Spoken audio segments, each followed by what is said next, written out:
And now I'm very happy to invite Amy Law. I'm sorry, but again, my global pronunciation is not perfect. She is a service delivery director at our great friends, AbilityNet. And Amy will share with us how gap analysis can improve disability inclusion in the workplace. Amy, please. Thank you so much, Mikhail, and thank you so much for having me today. So good morning or afternoon, depending on where people are in the world. So I'm Amy Lowe, as Mikhail said. I work for AbilityNet, and we're a digital accessibility and disability inclusion focused charity based in the United Kingdom. My pronouns are she, hers, and I'm a blonde lady in my mid-40s wearing a purple jumper. And today I'm going to be talking about growing acorns into oak trees. So you might be wondering if I've arrived at the wrong conference, but please stay with me. It's not a gardening topic that I'm going to be covering. So AbilityNet have been working in the field of disability inclusion in the workplace now for about 25 years. And like many of you, I'm sure, we've seen a really welcome shift in recent years away from focusing on disability from a medical perspective and linking to what people can or can't do due to a disability or impairment, and really looking towards the environment that people are accessing, be that digital or physical or cultural, and what needs addressing to ensure they can access that environment without barriers. And one of my colleagues, Adi Latif, who is blind, articulated it perfectly at our TechShare conference recently when he said, I'm not disabled because I'm blind. I'm disabled because my needs as a blind person are not being met. And often we find that organisations first approach us looking for training on disability inclusion, which we're obviously more than happy to provide, but we always emphasise that standalone training is not going to deal with structural issues that are preventing people from participating on an equitable basis. And actually, if you do a standalone intervention or a tick box type exercise, can really lead to frustration and a sense that the organisation is just paying lip service to this important topic. And what we tend to strongly suggest is that organisations take the time to really reflect and conduct a gap analysis where they really dig into the way that they operate at every stage in the employee journey and think about what they can do to transform each stage to be welcoming to the widest possible audience. And this needs to be done right across that employee life cycle to make sure there's a smooth progress through the organisation, from recruitment to onboarding, on to things like teamwork and collaboration and performance and career development, just to make sure that disabled colleagues are supported and able to progress and without barriers.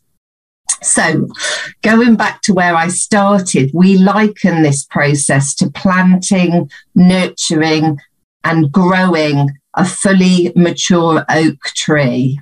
And we always start from the belief as well that every single organisation has the potential to be inclusive and accessible, just like a little acorn, but they need to do the work. And this means developing properly built out processes and structures, or possibly dismantling and rebuilding inaccessible processes and structures. So staying with the tree-themed framework, there's 4 stages in evolving this maturity. So at an acorn stage, nothing formalized has been put into place.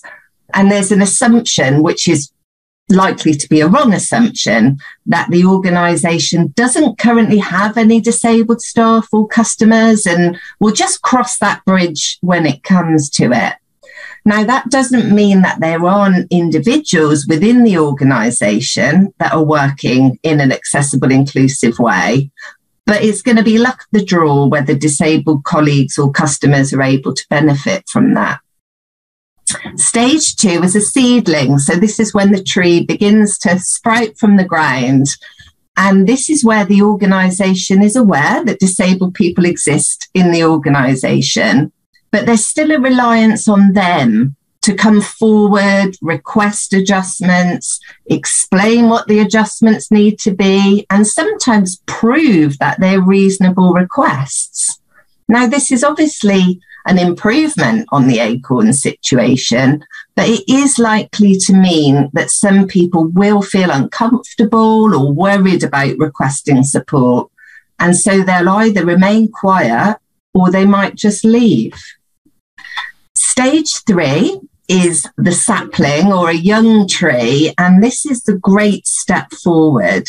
This is where the organisation has really interrogated its processes and has identified a suite of flexible options, tools and adjustments that staff can choose from when they share their disability.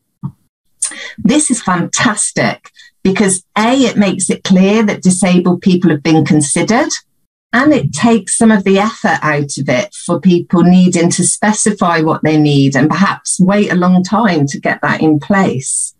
But it does still rely on people feeling comfortable to talk about their disability, and could also exclude some people who can benefit from adjusted ways of working for other reasons, such as caring responsibilities or similar.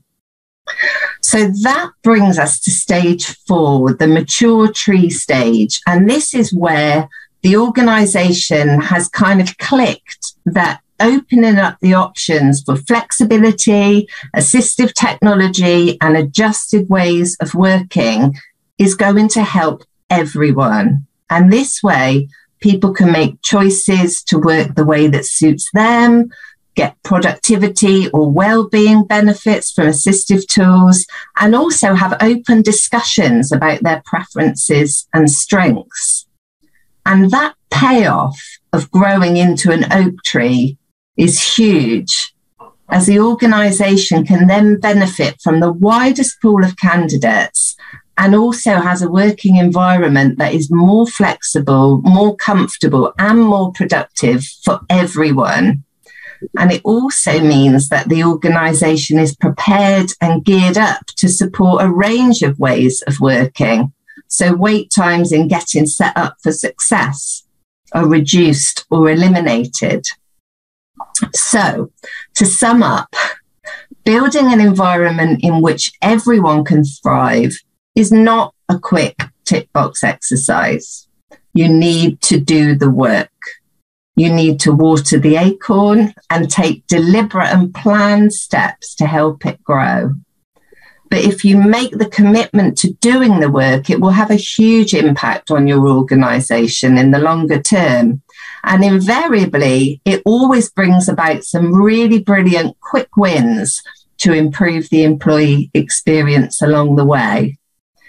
And with a mature and mighty oak tree to protect and shelter your vibrant and diverse team, you will be ready to weather every storm. Thank you for listening. Amazing. I can picture it. I can really picture it. Again, we have a dream and fulfilling it. So thank you very much for sharing that with us. As always, Mark nailed it on the recommendation. So thank you, Mark, from AbilityNet.